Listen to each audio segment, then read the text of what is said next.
Hello.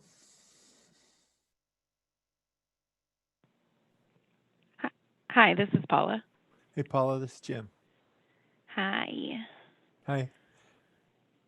How's my audio? Yours sounds good. Yeah, your audio sounds good as well. Good.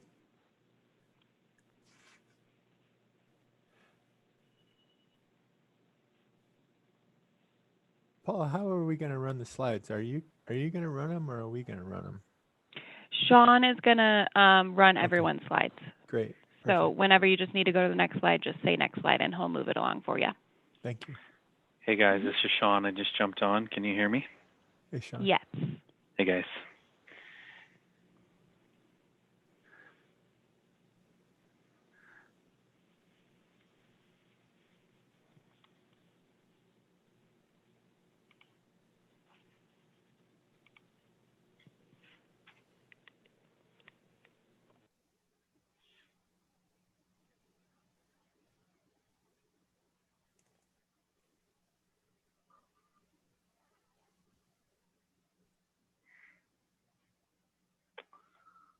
Paula, was that you? Can you confirm you can see your introductory slide here? Yes, I can see it. Okay, and it's in full screen mode? Yes. Okay, well, how about that? We should be good to go then. Perfect. Just waiting on a couple more panelists. Okay.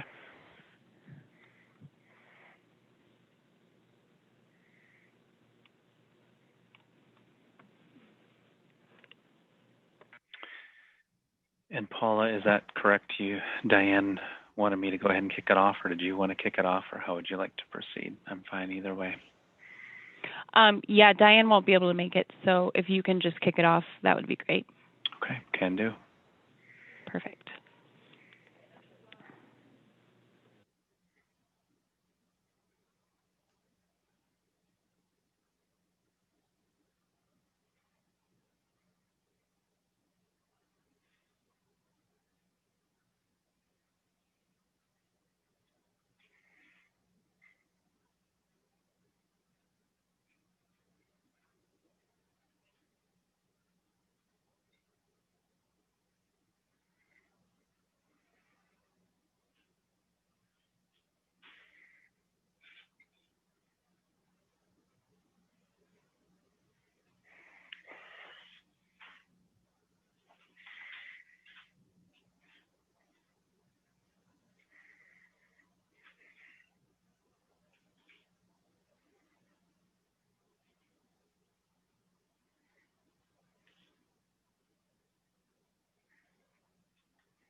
Hello, Christy's on.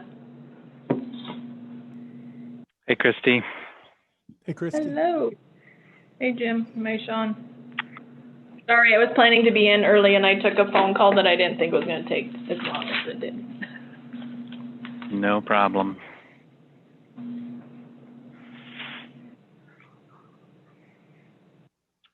You can see the presentation up there, Christy. I see FELC 2020. That's the one. So your slide will be up next, and you can just cue me when you want to move the slides once we get started. Okay. How about Matthew? Has he joined yet? I see his name on here. I'm not sure if his audio is connected yet. Okay.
Hello? Is that Matthew?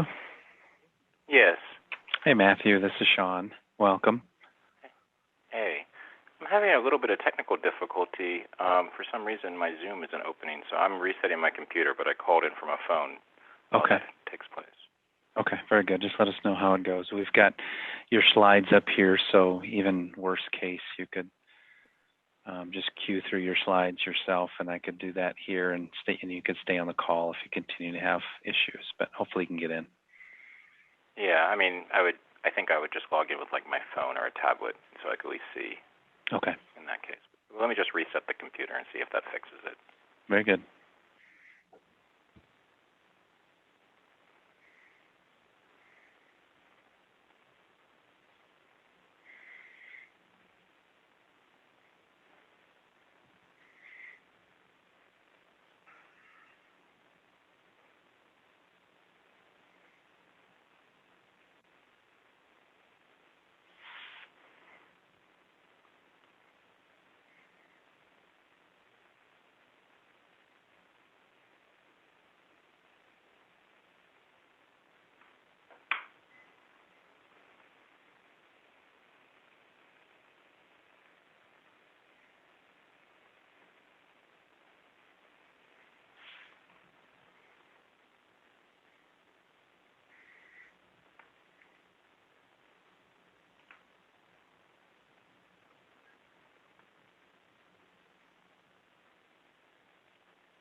you have any luck, Matthew, getting back on the webinar? I'm just getting to it right now. Let's see if it loads. Yep, looks like it's happening now. Yep. Very good. Well, welcome to those that have joined. We've got a couple minutes here while we let others get on the call, but appreciate you joining, and we'll get started here in just a few minutes.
Well, good afternoon, everyone. It's right at 1 o'clock here, and we'll give everybody just maybe a minute or two yet to come in. There's a few participants yet. I can see the number ticking up there yet. So let's give it a minute here, and then we'll go ahead and get started.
All right. Good afternoon again, everyone. I think we'll go ahead and get started. Welcome to what is the third webinar in a four-part series put on by Midland Scientific. This is in lieu of the face-to-face FELC, Fuel Ethanol Lab Manager Conference that we all look forward to every year. And like so many things in our world, COVID has changed direction there a little bit, but we've had some very good, productive webinars up to this point, and really looking forward to today's speakers. We have a very thorough lineup of speakers to cover this topic of kernel fiber. I think as many of you know, kernel fiber represents an opportunity both at the federal and the state level within the RFS and the LCFS in California.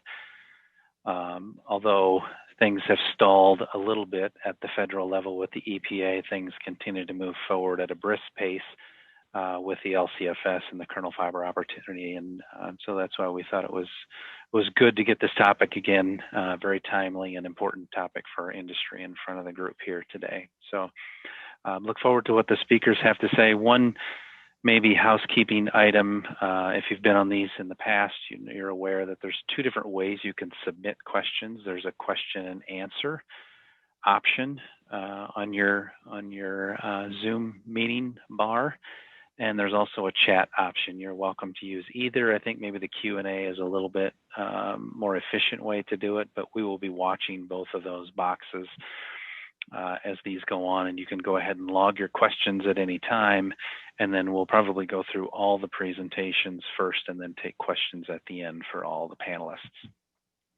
So Diane was not able to be with us here today, so I'm going to go ahead and kick it off and say thank you to our sponsors. You see them here on the first slide, and also to Midland Scientific for putting on this valuable venue.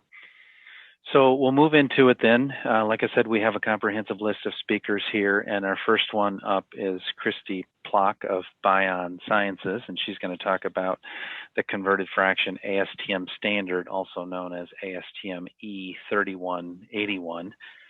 A little bit about Christy. Christy has a passion for laboratory management, ethanol, and helping others manage their laboratories and produce data that can be trusted and proven accurate.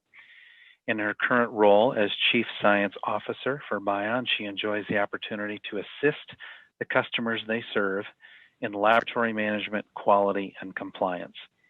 Christy still finds time to get her hands dirty in the lab on occasion. Christy started in the ethanol industry in 2001 as a lab manager. She has been with Bion for the past 7.5 years, overseeing the technical operations. She worked for over 10 years in various roles for a large ethanol producer working in quality control infrastructure, ethanol production site startups, laboratory operations, and research and development. Christy holds a degree in microbiology with a minor in chemistry from South Dakota State University. Go Jacks. Christy, we'll turn it over to you. Thanks, Sean, for the introduction, and I wish COVID was not happening so we could all be together. We definitely miss seeing our customers and seeing all the people in the industry. We will be stepping through ASTM E3181, which is the standard practice for determination of the converted fraction of starch and cellulosic content from a fuel ethanol production facility. And it's a great resource to utilize throughout a facility's D3 or the CI pathway process. The ASTM standard from inception to the final approval has been an immense team effort among the industry producers, government agencies and laboratories, commercial vendors and laboratories, academic institutions, technical consultants, and others working together for the betterment of the entire industry and the use of D3 and CI in the process. We will walk through the standard as it gives instruction and guidance on key sample collection, statistical criteria, converted fraction calculation options, and defines several key terms. Next slide. So why was an ASTM standard needed? The 40 CFR was missing a few key details that plants needed to get to the finish line. And the industry needed a starting place for guidance on sample collection, statistics, and a quantitative way to determine reasonably accurate test methods. Options for the converted fraction calculations, as that was not prescribed in the 40 CFR, but needed to be completed to calculate the percentage of D3 and D6 gallons, which is prescribed in the 40 CFR. Next slide. A brief background on the timeline. This task group was formed in June of 2017. I can't believe I'm saying 2017. It really was that long ago. We had our first meeting with about 15 members in August of 2017. And just as a note, by the end of this process, the task group had grown to over 32 members that were working hard on this standard to get it finalized for the industry. We first balloted the standard in the May-June timeframe of 2018 to just the subcommittee as a way to get feedback for the task group on a direction forward for future drafts. During this process, we received 4 negatives, which wasn't surprising to us. Negatives are necessary and part of a well-vetted standard. So the task group went back to work and drafted an updated version to address items of concern in that first ballot. We went back to ballot in both the main and the subcommittees in August of 2018. Through this process, there were 3 more negatives, so back to work the task group went to address these concerns. We worked really hard during that time frame and reballoted in April of 2019, but it was quickly withdrawn due to someone finding a typo in the p-value. Missing decimal point is a problem. We went back to ballot right away in Maine in the subcommittee with the corrected typo in May of 2019 and had 1 negative. We went back again as the task group and did more work about the 1 concern that had been raised. Thought we had gotten somewhere, went back to ballot in 2019 and received the same negative. It was then discussed that the industry was in agreement on the standard and the industry needed it to be published. So the task group decided to go ahead and adjudicate the negative at the face-to-face December 19 ASTM meeting. We were successful in adjudicating the 1 negative. The standard then went through the ASTM Committee on Standards and was approved at their February of 2020 meeting. And the standard E3181 was published in March of 2020, right before COVID hit, a positive in 2020. Next slide. The standard provides many definitions to several key terms that are utilized in the D3 or CI process. I've pulled out a few key terms to discuss. The first one being before conversion sample. So that's a sample before any starch or cellulosic content conversion has taken place, usually somewhere in your cook system as close to no conversion as possible. After conversion is a sample that is after conversion of starch, so usually your firm drop. Cellulosic content is defined by the EPA RFS and in this standard as the sum of cellulose, hemicellulose, and lignin. Starch has a really long definition, but I am going to read it off the slide. It's a polysaccharide consisting of glucose monomers joined in an alpha 1,4 linkage. The simplest form of starch is the linear polymer amylose, while amylopectin is the branch form. Starch, by this definition, shall include the soluble C6-glucan and mono-oligosaccharides. Since the EPA definition for cellulosic content is specific to the sum of cellulose, hemicellulose, and lignin in the cellulosic feedstock, the soluble C6-glucan, mono, and oligosaccharides shall be included in the starch total. Since the only difference between starch and cellulose is the orientation of the 1,4 linkage, to determine starch content of a sample that contains both starch and cellulose, an assay that utilizes amyloglucosidase is necessary. So that's very important as you're working through this to make sure the starch assays that are being utilized are using a GA, and as we walk through, there's other things they need to use to get to that resistant starch. The next term is converted fraction, or also the CF. It's a unitless mass fraction representing the portion of the feedstock converted to either cellulose or non-cellulose ethanol. And really what that converted fraction is a ratio of the cellulosic content or starch content between the before and after conversion sample. And a CF of both starch and cellulosic content is required to be calculated. So you always have to have both of those. A certification run is defined as a group of converted fraction determinations to establish the converted fraction of starch and cellulosic content in a process that involves the simultaneous conversion of feedstocks that are predominantly cellulose and not cellulose. So this is usually a batch or a set of 3 before conversion and after conversion batches. So you'll hear those terms throughout my presentation. Just wanted to make sure we are all on the same page. Next slide. Within the standard, there are test method requirements that any test method used for the quantification of starch and cellulosic content and the related converted fraction calculation must be evaluated for accuracy and precision.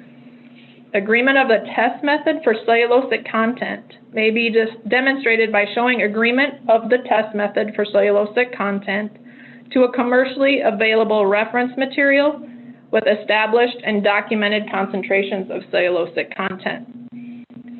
When this commercially available reference material is analyzed with the test method shall achieve a mean test value that falls within 20% of the reported cellulosic content documented in the reference material.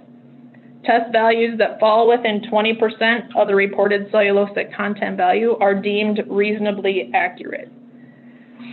This deemed reasonably accurate was a big reason why this task group was formed, is that was not, it's in the CFR everywhere, reasonably accurate, but we could not get a definition, which the EPA did finally define in their EPA guidance document on kernel fiber from May of 2019.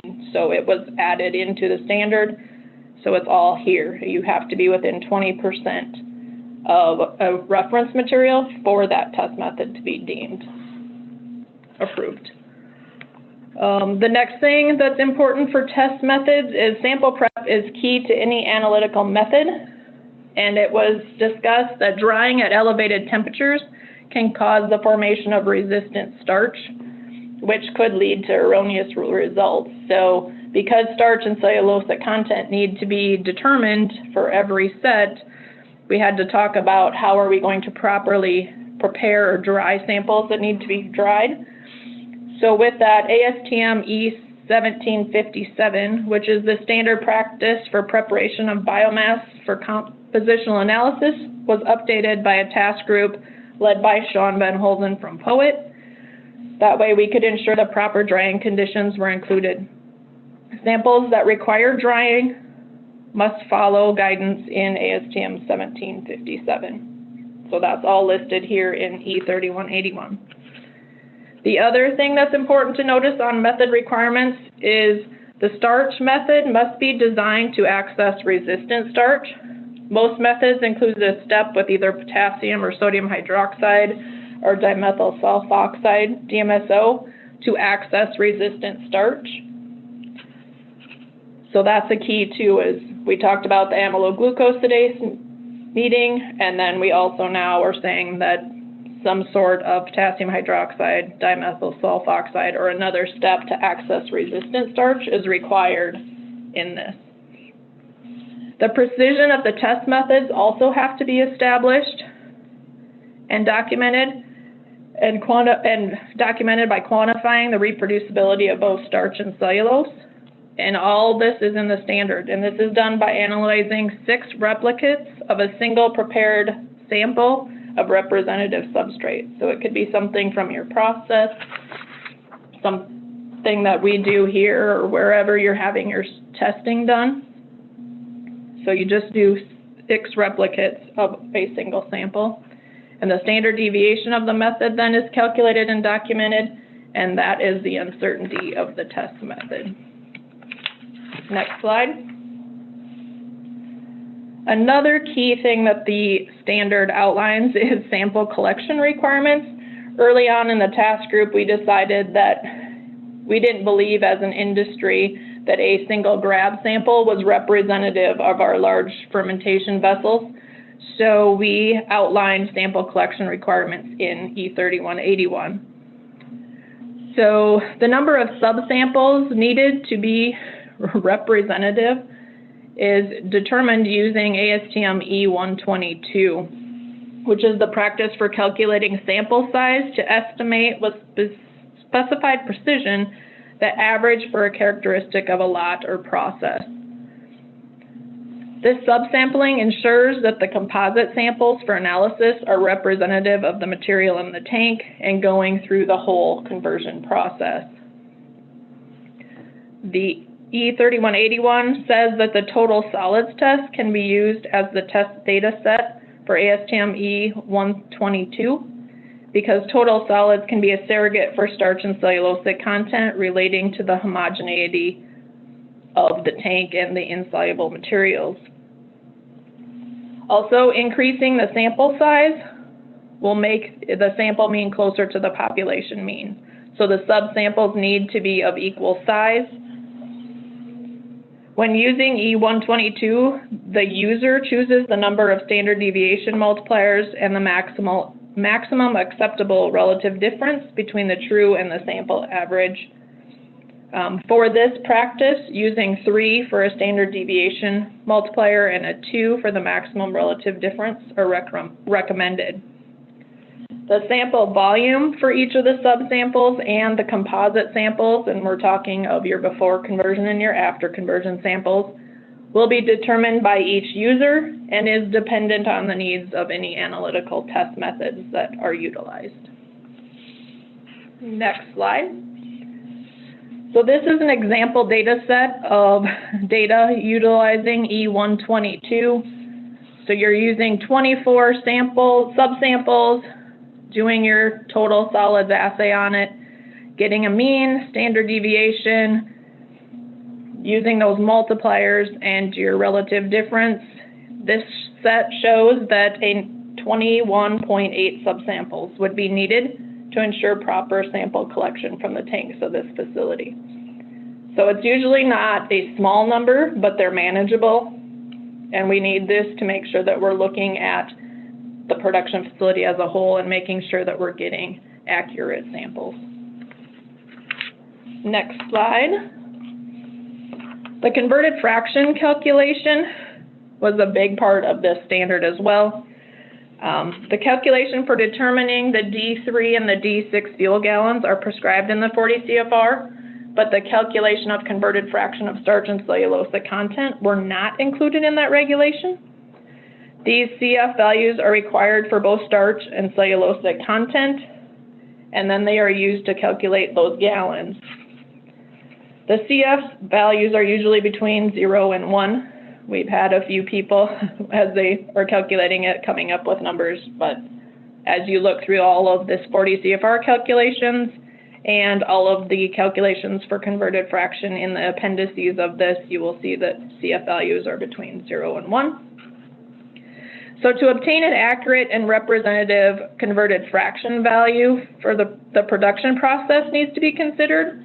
And because of the production process or the ethanol process, a mass calculation is required. This is because the mass of the dry material is substantially different after conversion than before. Comparing simple percentages of each constituent before and after is not possible, so this mass balance approach is used. Within the standard, there are 2 ways of calculating the converted fractions.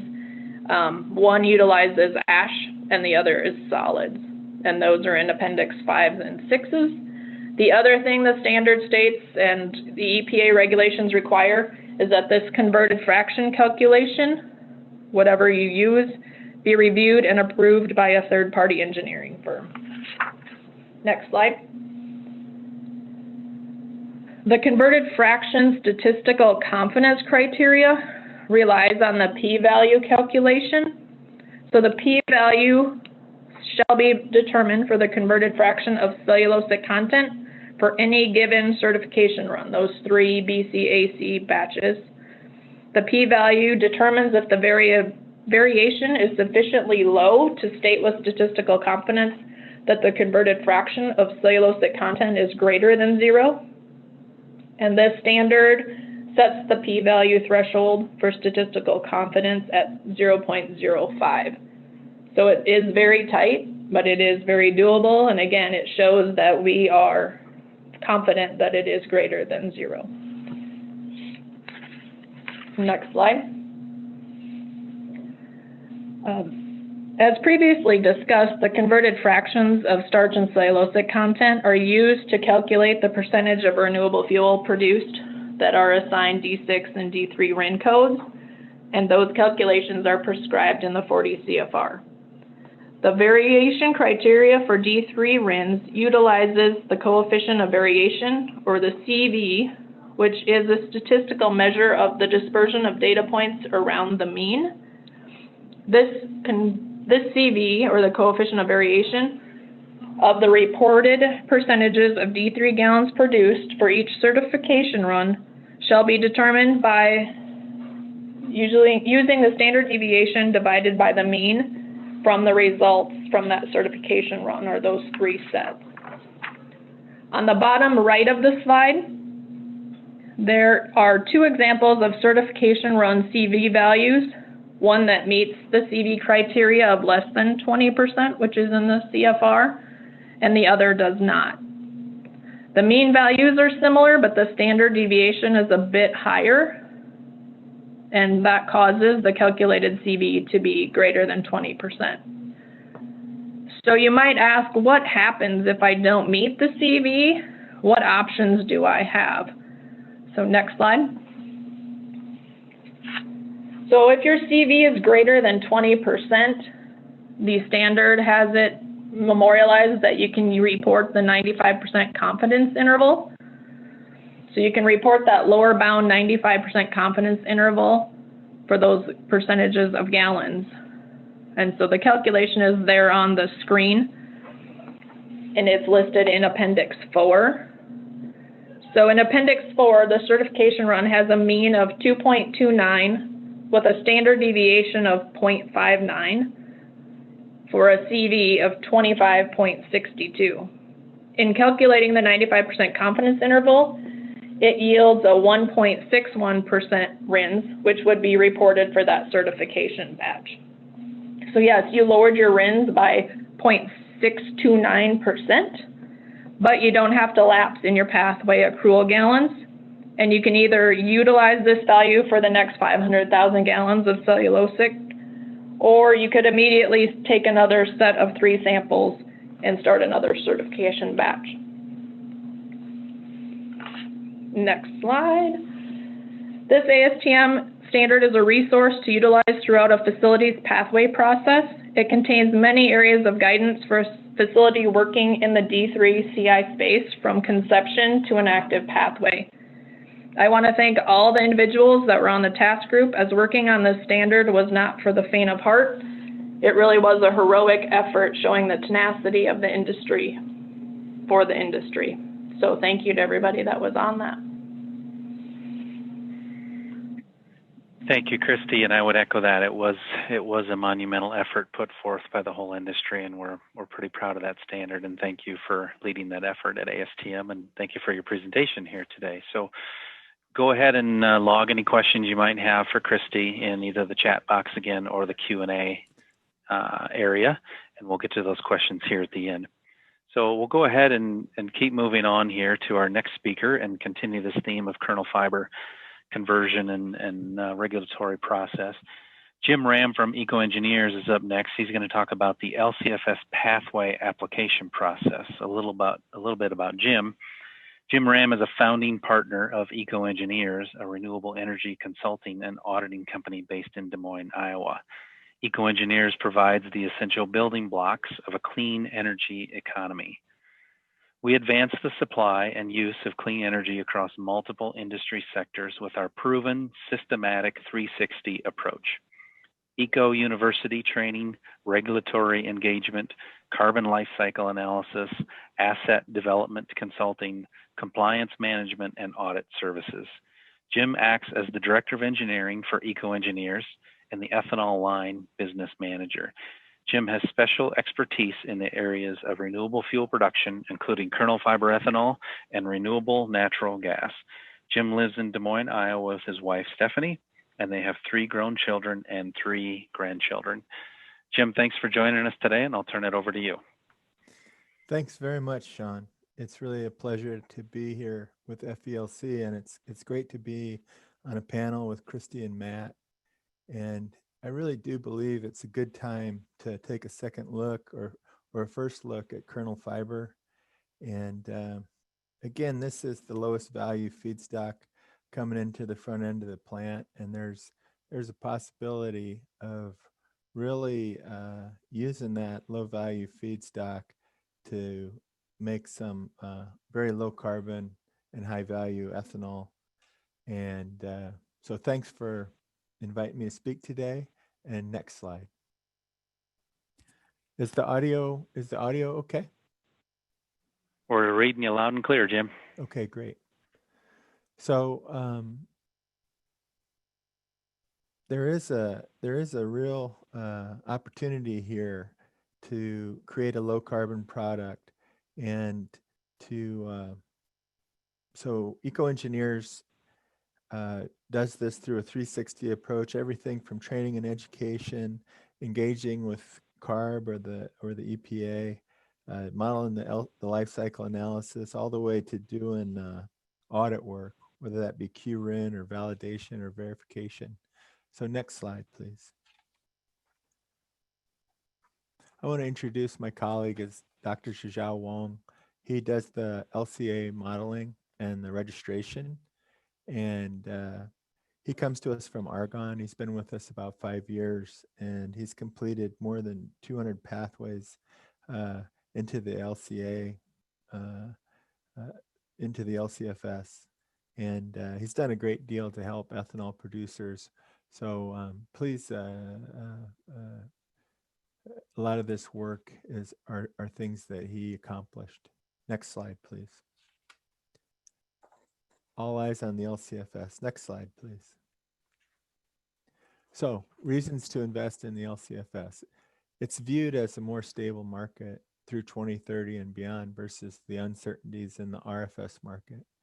And the LCFS credit prices are currently at or greater than $200 per ton of carbon. It's the highest value for carbon in the world in California. And Oregon is the second highest value of carbon in the world. And we have other LCFS markets that are developing and trending. And so participating in these markets is important for the industry.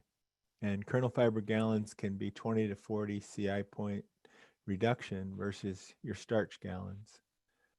So if we look at OPUS at 1.6 cents per gallon, this could be a total market value adder of 32 to 64 cents per gallon. So it's a significant value adder. It's going to differentiate your ethanol, and it's going to give you quite a bit of leverage with the blender to ask for better pricing. And producers are looking for ways to differentiate themselves. And in the graph to the right, it comes from CARB, and we can see that currently deficits exceed credits, and that typically what that means is that credits stay in high demand. And I think that most producers are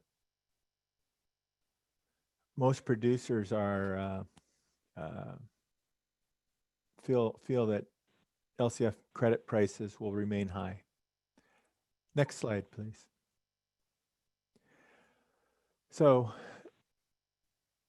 an understanding of the key contributors to ethanol carbon intensity. The first two bars on the graph are related to the indirect land use change and the corn farming and transportation. So those two scores are 50 CI points in the LCFS program. Those two scores are taken against the starch ethanol. So this is the 50 points that you'll pick up by in your fiber, and then the points that you won't pick up are the green box, the co-product credits. So we say 20 to 40 point reduction can be achieved with kernel fiber ethanol over your starch gallons. Next slide, please. So this is also from CARB, and in the bottom box is all of the ethanol shipped into California. So in that bottom box in 2019, you see an average ethanol CI into California of about 59.3. And we see really three groupings. On the right-hand side, we see starch ethanol. And that includes dry DDG, modified DDG, wet DDG. And in the center, in the 40 to 50 range, we see some Brazilian ethanol in the center. And then on the left-hand side, these are really your kernel fiber gallons. So in that 20, 30, mid 30 type range. So those kernel fiber gallons are the most competitive ethanol out there, and they're going to stay highly competitive. So I think this is why kernel fiber is a great opportunity. And next slide, please. So I think that one thing that we learn is that low CI wins in California, and this is a kind of a list of all the ethanol pathways that are out there that enter into California. And on the bottom with the arrows are different projects that people are doing. You can use energy efficiency to get to 70. You can use wet distillers grains in order to get to 60. You can use biomass heat to get in the low 50s. You can use carbon capture and sequestration to get to the 40s. But kernel fiber and manure or agricultural-based biogas can be used to get less than 30. So this kernel fiber is really going to be a long-term advantaged ethanol. Next slide.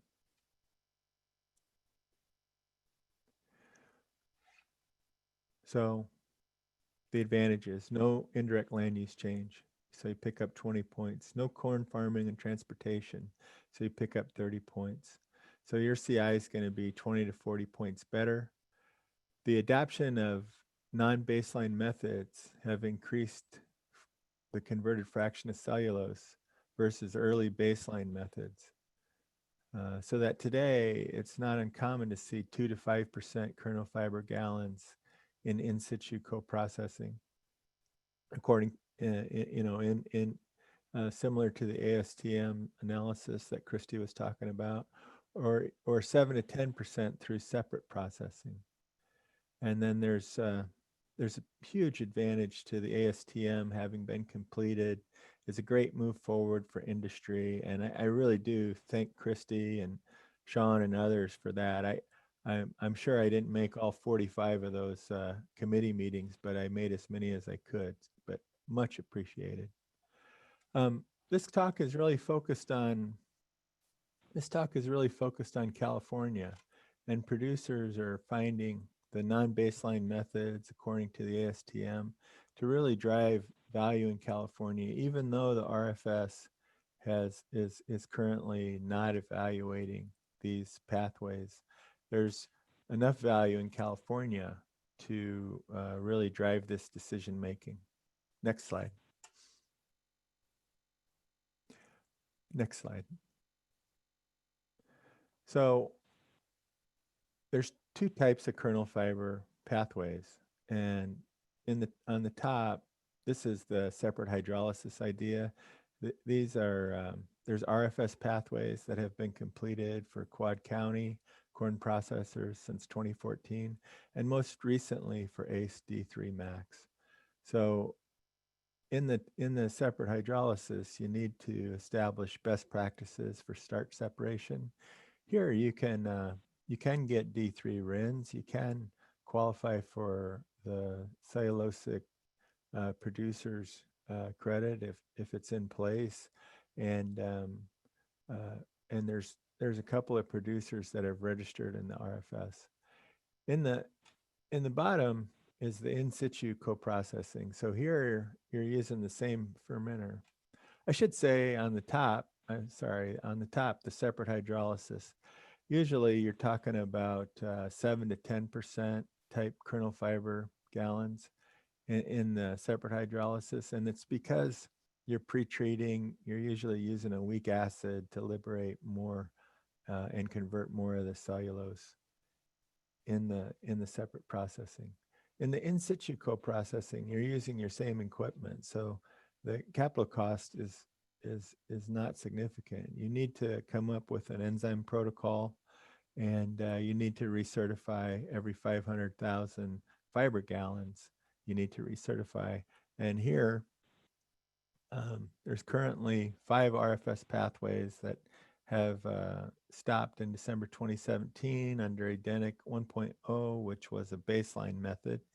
And today there's 40 LCFS pathways into California. Next slide. So California has made kernel fiber a priority, and they've included kernel fiber under the Tier 1 pathway calculator, and that allows that allows you to use the Tier 1 pathway for fiber ethanol, and really expanded the registrations into California. Next slide. So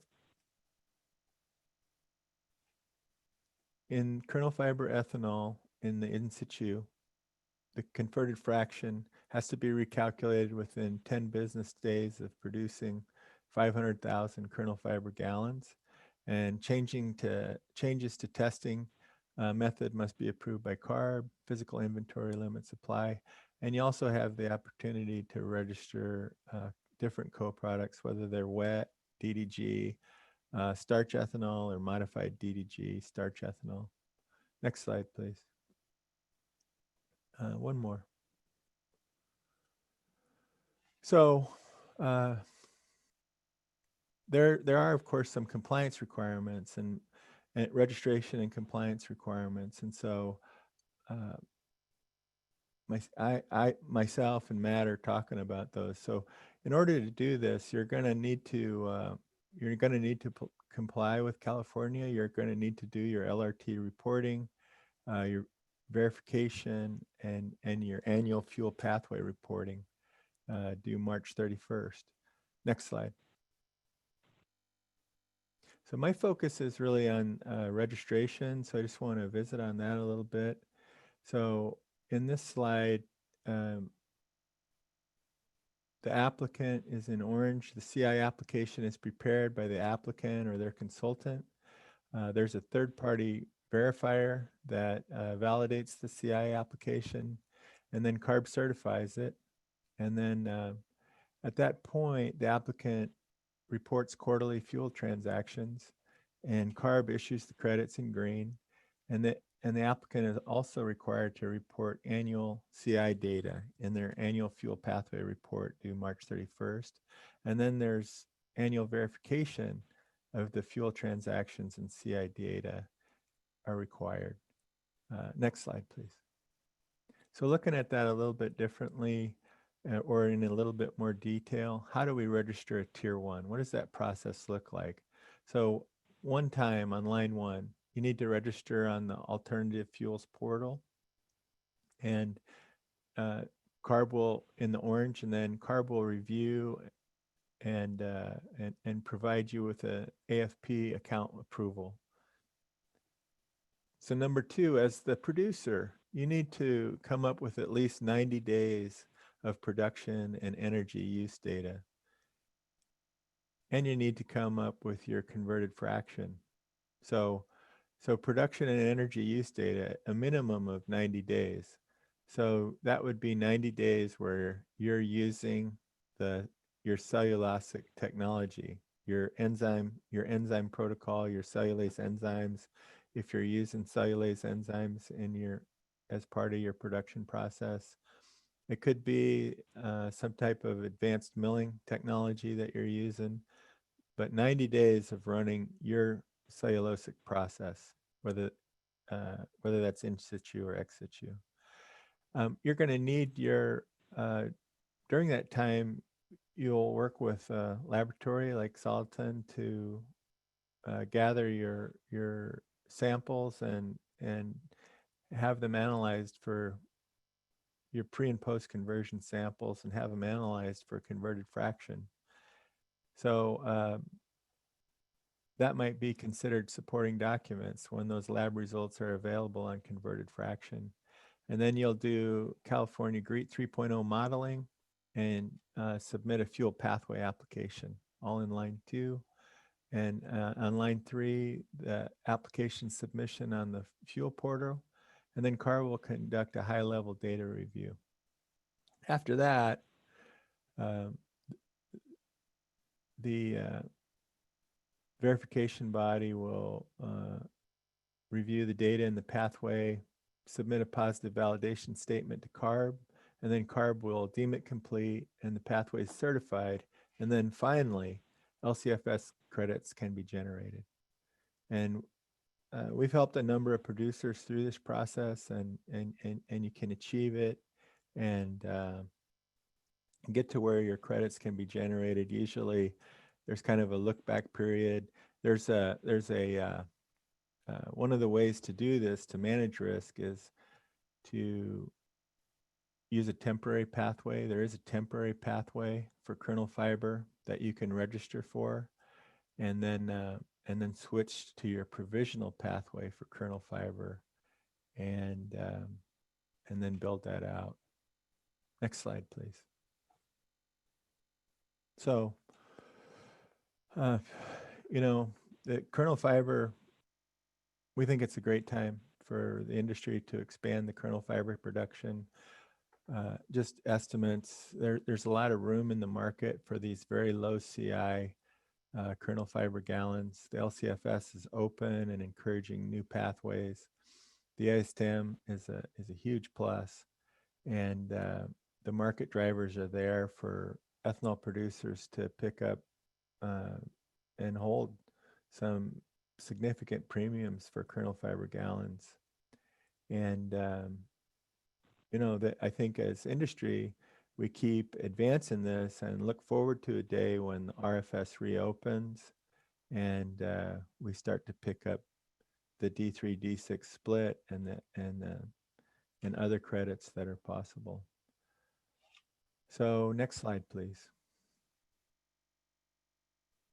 So my contact information is here, and if there's any questions, please contact me. I want to say that it's often the case, and one of the areas that we work in is ethanol producers are always trying out novel glucoamylase, alpha amylase, and yeast, and doing different trials. And we've done quite a bit of work with CARB, and CARB provides flexibility when you're making changes to your enzyme protocols in yeast that affect starch, and then there's it's another discussion when you're doing changes that might affect cellulosic production, and CARB asks that you go ahead and submit protocol changes on the AFP for approval. But I think CARB realizes that producers need flexibility. Producers make these changes in order to improve converted fraction of cellulosic gallons. And so they seem to be open in providing some consideration so that these pathways can be successful. So thanks very much, and I'll pass it on. Thank you, Jim. Appreciate all that information. We'll go ahead and keep moving here. We're doing pretty good on time, maybe a couple minutes behind, and so if you're able, please just hold on here after the hour. We'll give Matthew his time and then also answer some questions here at the end for those that are able to stay on. Again, go ahead and log your questions for Jim or Christy and Matthew here as well as we go on. So our next speaker is Matthew Rudolph of SCS Global. He's going to kind of continue this LCFS discussion and take it into further develop, I suppose, the compliance side there that Jim had started to talk about. A little bit about Matthew. Mr. Rudolph is Managing Director of the Responsible Biofuels Program at SCS Global Services. In this role, Matt has operational responsibility for all biofuels sustainability programs at SCS, including environmental certification programs such as Roundtable on Sustainable Biomaterials, RSB, International Sustainability and Carbon Certification, ISCC, Bonsucro, Roundtable on Sustainable Palm Oil, RSPO, and the California Low Carbon Fuel Standard, LCFS. Prior to his work at SCS, Matt spent 7 years at the Roundtable on Sustainable Biomaterials, where he supported the development of the commercial rollout of the first international bioenergy sustainability standard. Prior to RSB, Matt was Executive Director of Piedmont Biofuels, a biodiesel cooperative and production facility in North Carolina. Matt has spent over 15 years working on biofuels and sustainability issues. So thanks for joining us, Matt, and go ahead and take it away. Thanks so much, Sean. And I just also want to thank the organizers and FELC for inviting us to participate in this panel. I know we're a little bit behind, so I'll just keep it very brief, but just a couple of additional background notes about SCS. So we're a California-based firm. We're about 2 hours south of Sacramento in Emeryville in the East Bay. And we are essentially an audit firm or a certification or verification body, and we audit all different types of environmental and social standards. So things that you may have heard about, like food safety standards, SQF, and these types of things we do. We also do a lot of like fair trade and organic certification. We've got a forestry team, a mining team. So we will work across many different sectors. And as Sean was mentioning, I lead all of our bioenergy, biofuels work at a global level. And we are a global firm. We have offices, wholly owned subsidiaries, and affiliate offices in about 15 different countries and work internationally. So, just a little bit about us. Can you please go? You can go to the next slide and then right on to the next one, please. Thanks. We can pass by this pretty quick, but just a general overview about how the LCFS program works. So, as you probably are aware, you have CI values, carbon intensity values, that are calculated for all fuels sold into the California market. When you have an alternative fuel with a lower CI than the conventional fuel that it's replacing, then you generate a credit, and a higher one a deficit. And then the regulated parties, so those are entities that are putting fuel onto the market, they must, at the end of the calendar year, meet their whatever the compliance value is for that particular year. And I'll show you what that schedule looks like in just a moment. And those regulated parties enter transactional data into CARB system, the LRT, and at the end of the calendar year must essentially be at zero through either the purchase of compliant low-carbon fuel or credits to offset deficit-generating fuel. Next slide, please. So there's the compliance schedule. There's actually two compliance schedules. One is for gasoline substitutes, so ethanol. There's also a separate compliance schedule for diesel fuel substitutes. But given the focus of this group, I just put up the gasoline one.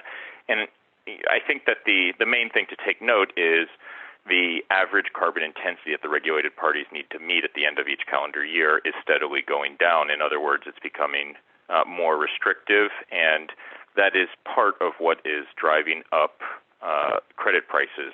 And as Jim mentioned, we anticipate those credit prices will maintain stable and high for the foreseeable future, partly because although producers are innovating, the compliance curve continues to go down.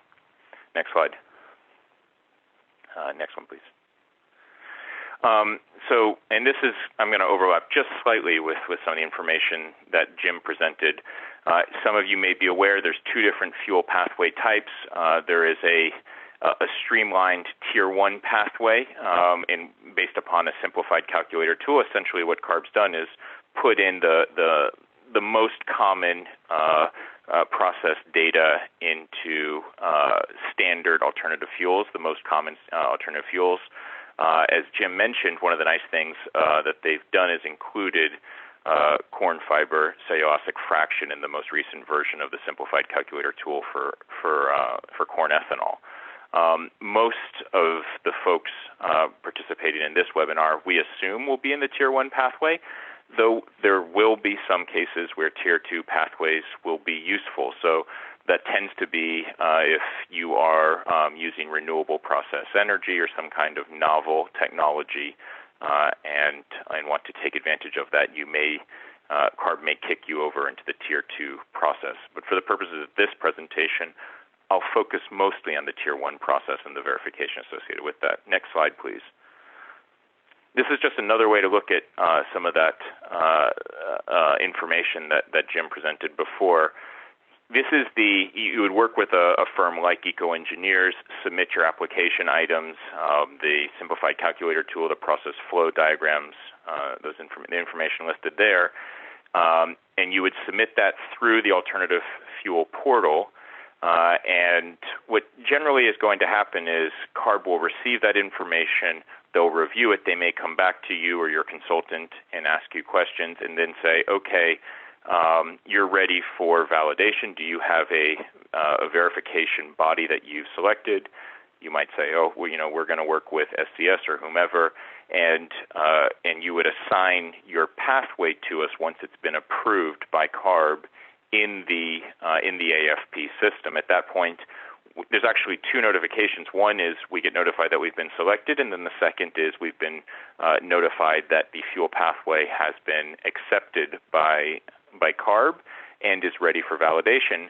And at that point, we begin the validation process, which I'll talk about in just a moment. Once we finish that validation process and issue either a positive or a qualified positive validation or verification statement, we will upload, we as in the verification body, SCS, will upload that information into the AFP portal. And at that point, it is deemed complete. Deemed complete is an important date because the quarter in which a fuel pathway is deemed complete is the quarter in which fuel transactions can be generated under the new CI that was reviewed. So it's important to be watching that deemed complete date quite carefully. At that point, once we upload it into the process, into the portal, the CARB team generally will be pretty quick. Though we've noticed within 24 hours that pathway is considered certified and done. So that's the general normal process under a Tier 1 pathway. If we can go to the next slide, I'll just quickly show a Tier 2 pathway, which is very similar but has a couple of important differences. One is when you're submitting a Tier 2 application, instead of submitting the simplified calculator tool, you're submitting a configured CalGREET 3 model as well as a LCA report that goes with it. That LCA report essentially provides a narrative to go along with the spreadsheet, with the calculation. And then what's different about the verification is when you submit that application to CARB through the AFP, they are going to conduct what's called a completeness review. And essentially, they are going to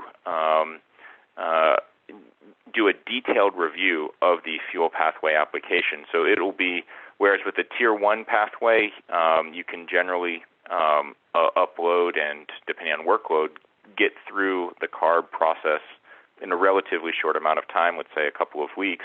It may be longer, and they're going to have more questions before it's approved through the Tier 2 application process. Once it's approved, it's deemed complete already before it begins the validation process.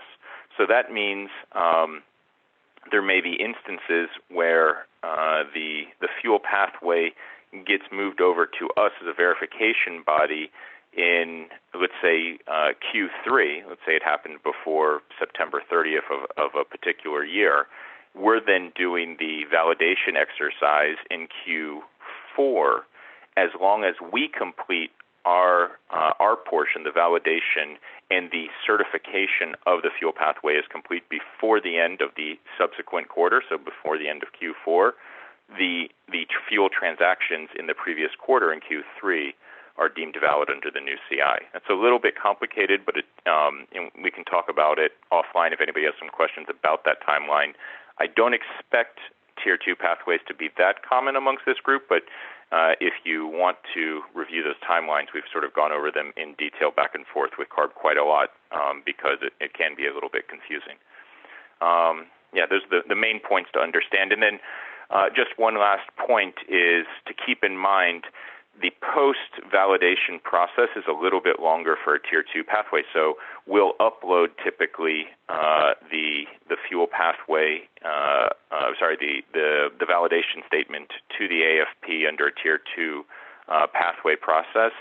And it still will take about 3 to 4 weeks for CARB to do their process because there's still an engineering review and a public comment period, and any responses to those public comments that has to take place before the pathway is certified.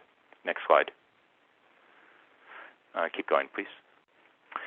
So some timelines to be aware of. I think most folks are probably aware that if you have not already updated to CalGrade 3.0 by the end of this calendar year, those pathways are no longer valid. So you must have done that and completed the validation process by the end of this calendar year. Now, some nomenclature that's helpful. You'll hear oftentimes the terms validation and verification thrown about. They're very similar but slightly different. The term validation refers to the certification, the process that goes through to review and approve a fuel pathway that's being certified for the first time. After this year, so after most fuel pathways that are being validated this year is complete, starting in 2021, we are going to move into a regular annual verification cycle. And what's going to happen is by March 31st of every single calendar year, fuel pathway holders must submit their annual fuel pathway reports with the previous 2 years of operational data that confirms that their actual operational CI is equal to or less than what was certified during the validation process. So validation refers to getting your pathway certified and approved and posted in the LRT, and the verification refers to essentially maintaining your pathway by demonstrating that you're not going over your approved CI. Every verification body has until August 31st every year to issue and approve the annual verification statement. So you as the fuel pathway holders need to be contracting with verification bodies like ourselves every year and making sure that by that drop dead date, the verification statement has been issued. Next slide. Some of the purpose of verification. In the past, we haven't had this verification component, but there's been concerns that the information submitted to CARB, while may be valid at that time, how do we know that fuel pathway data doesn't change over time, that it remains stable and that fuel producers don't go over it? And so the purpose of the verification is to provide confidence to the market that the certified CIs are in line with the operational values that fuel pathway holders that relate to fuel pathway holders. And it's based on ISO 14064, which is the GHG protocol for GHG verification. It's a independent process. Us as a verification body have no direct tie to CARB, and we operate this alongside many other programs similar to it and following established protocols for doing that verification work. We're required to issue a positive or qualified positive validation or verification statement with a, quote, reasonable assurance. That's a technical term essentially taken from financial audits that requires us to have a very high degree of confidence that the input data and the statements made that relate to it are valid. Next slide, please. Just a little bit more about our verification process. So the way we'll work is a client submits an application and requests a quote for validation. We'll confirm the project scope with them, provide a price quote in the form of a work order. If they decide to move ahead, they sign and return that, and we begin the process. We'll create a secure data room. It's called a share file, and we set up folder structure within that share file that corresponds to the regulation. So the different aspects of the regulation define the requirements for the LCFS verification process, and so we'll set up folder structure to it, and the client can already start to upload data that corresponds to those regulatory requirements. At the time at which we get notified through the AFP that we've been assigned a fuel pathway holder for verification and that the fuel pathway has been moved into our account, we'll schedule an audit. During that audit, we will either on-site or, if necessary due to COVID, schedule a virtual audit and review all of that data that we weren't able to review remotely. So some of that data is reviewed through the ShareFile account, and then other data will be reviewed through interviews and the on-site during the on-site audit. And then we will draft a report. We'll provide the client with the report that includes all findings. If there's any corrective actions required, so these would be nonconformances, could be small things like a calibration didn't occur within its required time frame. So anything from that to more serious miscalculations that we may find, or errors in between the data in the producer's database compared to what we find in the simplified calculator.